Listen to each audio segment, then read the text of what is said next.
আসসালামু আলাইকুম। সম্মানিত দর্শকবৃন্দ, দেখতে পাচ্ছেন ঢাল তলোয়ার, সোর্ড তলোয়ার।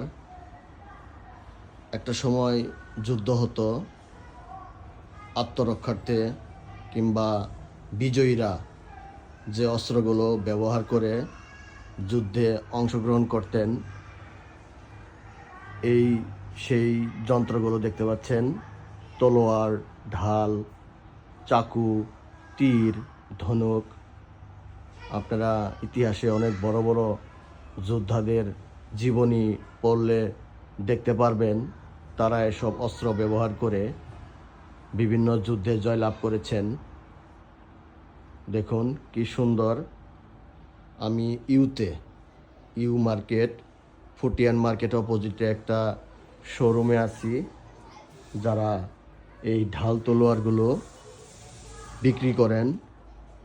আপনারা যারা ঘরে শোপিস রাখতে চান, তারা এই ঢাল তলোয়ারগুলো, বিভিন্ন স্ট্যাচু, দেখুন কি সুন্দর সুন্দর, এগুলো রাখতে পারেন।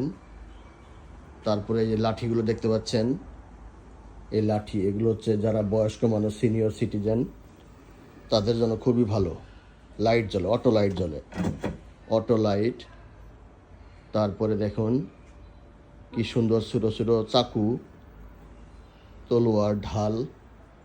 দেখুন, আপনার সাধারণত যাদের রুচি আছে, যাদের এই যন্ত্রগুলো পারচেস করার মতো পয়সা আছে, তারা তাদের ঘরে এই শৌখিন জিনিসগুলো শোপিস হিসেবে রেখে দেন। দেখতে অনেক ভালো লাগে। মানে ইতিহাস, ঐতিহ্য যারা পছন্দ করেন, যারা এগুলো নিয়ে গবেষণা করেন, তারা এই ঢাল তলোয়ারগুলো রাখতে পারেন। অসাধারণ এক সেন্টেন্সে লক্ষ লক্ষ।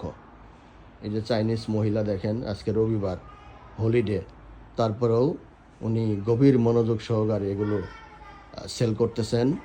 যাদের লাগবে আমার সাথে যোগাযোগ করবেন, ইনশাল্লাহ চায়না থেকে হোলসেল রেটে ভালো প্রাইসে দিতে পারবো। ধন্যবাদ।